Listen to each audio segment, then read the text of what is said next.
C'est là qu'on arrive à un aspect très intéressant de la philosophie de Schopenhauer, qui est la question de l'amour. Qu'est-ce que l'amour? Bah, ça ne nous étonnera pas, pour Schopenhauer, l'amour, c'est encore une illusion. C'est une illusion que la volonté donne aux individus pour qu'ils consentent à perpétuer l'espèce, pour qu'ils consentent à perpétuer le cycle indéfini de la vie. Lorsque nous sommes amoureux, nous voulons nous unir à la personne que nous aimons. Et de cet amour va naître un enfant, c'est-à-dire que de cet amour va naître la vie.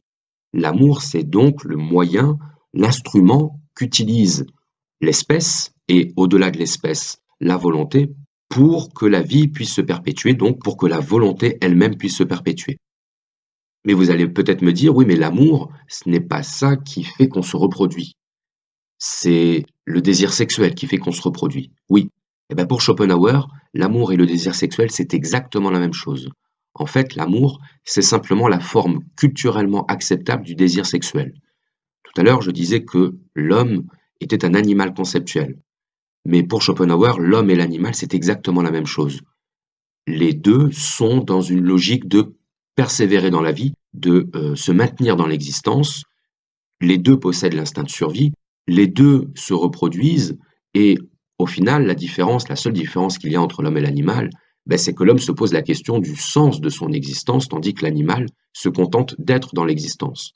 Donc, ça peut nous amener à nous dire qu'il n'y a pas de souffrance morale ou mentale chez les animaux, il n'y a peut-être pas de dépression chez les animaux comme il y a de la dépression chez les êtres humains, puisque l'être humain se pose la question du sens, et en l'absence de réponse, eh bien ça va nécessairement affecter son rapport à l'existence, et donc ça va affecter sa vie morale, mentale, affective. Donc l'amour, je disais, c'est la forme culturellement acceptable du désir sexuel. Par exemple, un homme séduit une femme, eh bien, il va simplement prendre un chemin indirect pour aller vers ce qui est la finalité, c'est-à-dire le désir sexuel qui lui-même doit conduire à la reproduction. Donc en fait, mesdames, quand vous vous faites draguer, eh bien, l'homme qui vous drague, il cherche à perpétuer l'espèce à travers vous, et si vous acceptez ses avances, vous acceptez de perpétuer l'espèce à travers lui. On peut dire que le processus de séduction qui est à l'œuvre dans l'expression du désir sexuel humain, eh bien, ce n'est qu'un labyrinthe, qu'un dédale qui finalement conduira, on le sait nécessairement, à une seule issue qui est la reproduction. Alors c'est pour ça que pour beaucoup, la séduction est quelque chose de l'ordre de l'hypocrisie. Pour Schopenhauer, c'est de l'ordre de l'hypocrisie, puisqu'en fait, on sait à l'avance où ça va mener. Ça va mener au lit, ça va mener à l'acte sexuel, et l'acte sexuel ayant pour finalité la reproduction, eh bien la séduction va mener à la reproduction.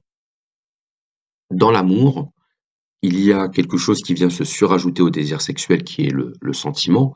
Et pour Schopenhauer, ce sentiment, qui a malgré tout, c'est vrai, un côté un petit peu mystérieux, eh bien, il n'est que ce qui nous permet d'accepter le fait que nous soyons prévus et déterminés pour nous reproduire.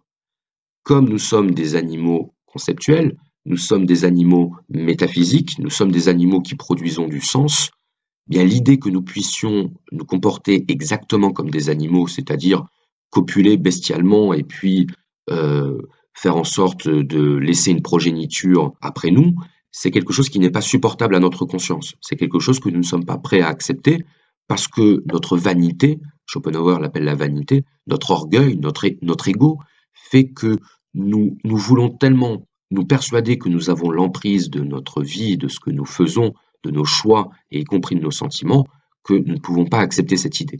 Donc l'amour, c'est en quelque sorte le subterfuge de la nature, c'est le subterfuge de la volonté pour nous faire consentir à la répétition sans fin du cycle de la vie. Mais là encore, l'amour, c'est ce qui donne sens à une relation conjugale, mais derrière tout ça, qu'est-ce qu'il y a? Eh bien, il y a la sexualité. Et pour Schopenhauer, la sexualité, c'est le fond primitif de la vie. C'est donc l'expression de la volonté dans son caractère le plus brut, mais aussi le plus pur, puisque à travers la sexualité, eh bien, la volonté se manifeste telle quelle quasiment. La sexualité, c'est quelque chose de totalement irrationnel. C'est-à-dire que si on se pose la question pourquoi j'ai du désir sexuel pour cette personne, il n'y a pas d'explication rationnelle.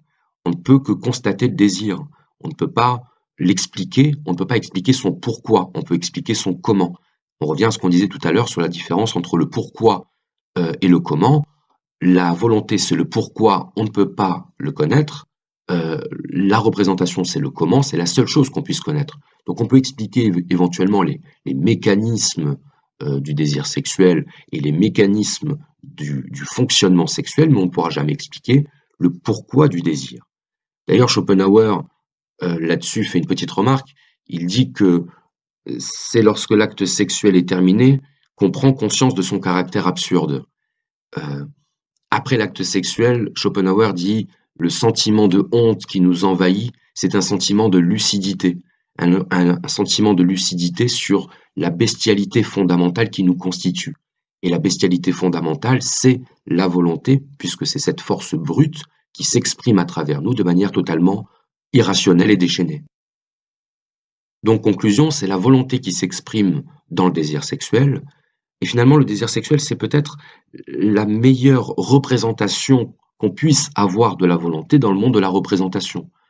On a bien vu que le monde de la volonté, cette espèce de monde chaotique, informe, qui structure le monde de la représentation, il est inconnaissable, il est impénétrable, mais il se laisse deviner d'une certaine manière à travers certains phénomènes, et le désir sexuel, c'est vraiment le phénomène humain dans lequel le monde de la volonté s'exprime de la manière la plus directe et la plus accessible.